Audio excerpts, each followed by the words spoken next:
Quando falamos de educação e direitos humanos, normalmente pensamos em leis, documentos e discursos formais, mas a história da educação no Brasil pode ser pensada como uma grande travessia. Ao longo do tempo, o direito à educação foi sendo conquistado aos poucos, entre mares calmos e períodos de tempestades. E no vídeo de hoje, eu quero olhar para a história da educação e direitos humanos no Brasil a partir dessa travessia, entender de onde viemos, onde estamos e quais desafios ainda precisamos enfrentar, para que ninguém fique à deriva. E primeiro, vamos saber o que significa e do que se trata esse assunto. Direitos humanos são como as regras básicas dessa travessia, certo? Elas existem para garantir que todas as pessoas tenham condições mínimas de dignidade, segurança e participação na sociedade. E entre esses direitos, a educação ocupa um lugar central, não apenas como acesso à escola, mas como a possibilidade real de aprender, se desenvolver e compreender o mundo ao seu redor.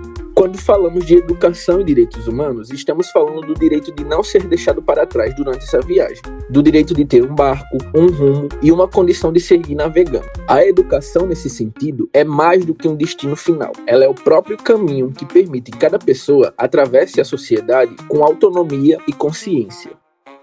Principais dados históricos acerca do assunto. Como essa educação se mostrou ao longo do tempo. Durante grande parte da história do Brasil, a educação não foi pensada como um direito, mas como um privilégio. Brasil, colônia e império. Nesse período, o acesso à educação era restrito a pequenos grupos. A maioria da população, pessoas escravizadas, indígenas e pobres, permaneceu fora dessa viagem. Início da República. Com a República, surge o discurso de que a educação deveria alcançar a todos. No entanto, na prática, poucas mudanças ocorreram de forma efetiva. Século XX e ditadura militar. Ao longo do século XX, houve uma ampliação do acesso à escola, onde mais pessoas passaram a embarcar nessa travessia. Porém, esse crescimento não significou necessariamente igualdade ou justiça educacional. Muitos navegaram, mas em condições desiguais. Constituição de 1988. Um ponto de virada acontece com a Constituição Federal de 1988. A educação passa a ser reconhecida como um direito de todos e dever do Estado. A partir desse momento, a travessia deixa de ser privilégio e passa a ser, ao menos no papel, um direito garantido. Os direitos humanos não surgiram de uma vez. Primeiro, tivemos os direitos da primeira geração, focados nas liberdades individuais. O direito de não ser preso injustamente, por exemplo. Mas a educação, como conhecemos hoje, é um direito da segunda geração. E o que isso significa? Significa que são direitos que exigem uma postura ativa do Estado. Não basta o governo não atrapalhar, ele precisa investir, construir escolas, contratar professores e garantir que o ponto de partida de cada cidadão seja igual. Sem essas ações diretas do Estado, a educação continua sendo um privilégio de poucos, como era no tempo das caravelas, que mostramos no início. A Constituição de 1988 foi o nosso grande marco, mas para que ela não fosse apenas uma carta de boas intenções, o Brasil criou o Plano Nacional de Educação e Direitos Humanos, o PNEDH. Ele é um mapa que guia as políticas públicas e está dividida em 5 eixos fundamentais. O primeiro eixo é a educação básica. Aqui o objetivo é que a cidadania e o respeito aos direitos humanos estejam em todas as disciplinas. O segundo eixo fala da educação superior. A faculdade não deve formar apenas técnicos, mas cidadãos. O PNEDH prevê que as pesquisas e as extensões universitárias sirvam para resolver problemas sociais reais. No terceiro eixo, fala da educação não formal. Esse ponto é essencial. Ele reconhece o saber de quem vem das periferias, das ONGs e de movimentos sociais. A educação acontece em todo lugar, não só na escola. O quarto eixo fala da educação dos profissionais de justiça e segurança. Talvez esse seja um dos maiores desafios. O plano foca em educar policiais, agentes penitenciários e juízes para que a segurança pública seja feita com respeito absoluto à dignidade humana, evitando abusos e violências do Estado. O quinto eixo fala sobre a educação da mídia e comunicação. O plano entende que os meios de comunicação e a internet internet tem uma responsabilidade ética. A informação deve ser usada para emancipar o cidadão e não para propagar ódio ou desinformação. Mas como isso acontece na atualidade? Hoje, a educação é reconhecida legalmente como um direito humano fundamental. Em teoria, todos têm o direito de embarcar nessa travessia.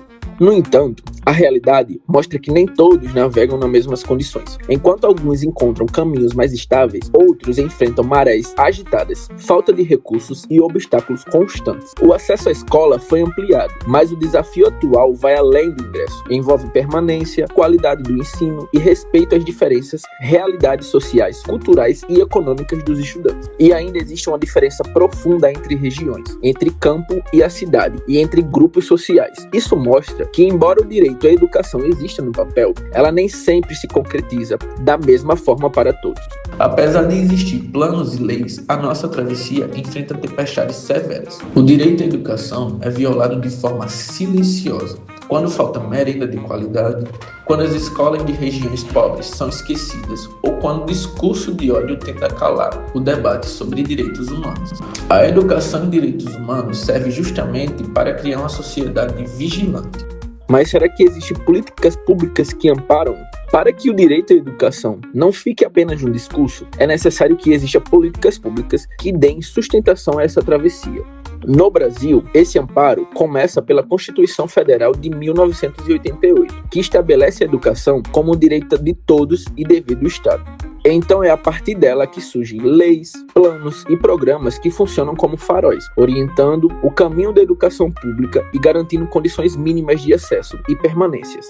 Documentos como a Lei de Diretrizes e Bases da Educação Nacional, os Planos Nacionais de Educação e políticas de financiamento educacional buscam assegurar que essa travessia não dependa apenas do esforço individual, mas de uma responsabilidade coletiva. Essas políticas não eliminam todas as dificuldades, mas representam instrumentos importantes para evitar que grandes parcelas da população fiquem à deriva.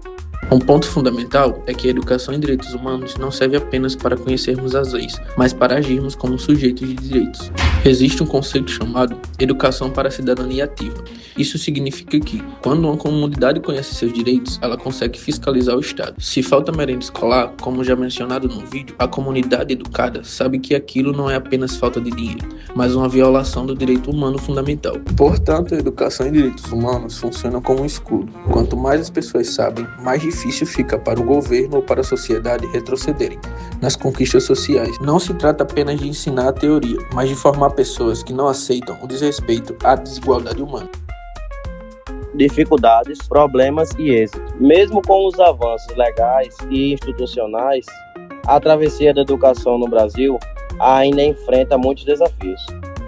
Dificuldades e problemas. Entre as principais dificuldades estão as desigualdades sociais e regionais, que fazem com que nem todos tenham as mesmas condições de aprender. Muitos estudantes ainda enfrentam obstáculos como evasão escolar, falta de estrutura, desigualdade de oportunidades e ausência de políticas eficazes em determinadas realidades. Êxitos e avanços. Ao mesmo tempo, é importante reconhecer os avanços conquistados ao longo do tempo. A ampliação do acesso à escola, o reconhecimento da educação como direito humano e a existência de políticas públicas representam conquistas importantes nessa trajetória. Esses êxitos são resultado de lutas sociais, debates públicos e da compreensão de que a educação não pode ser tratada como privilégio.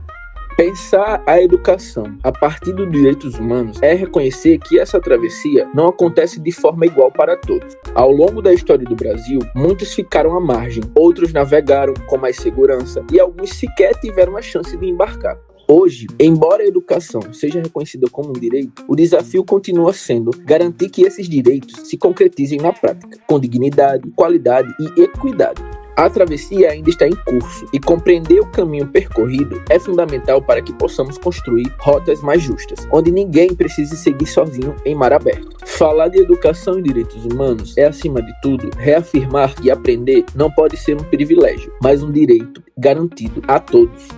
Para encerrar essa análise, precisamos entender que a educação em direitos humanos não pode ser apenas um projeto de um governo passageiro.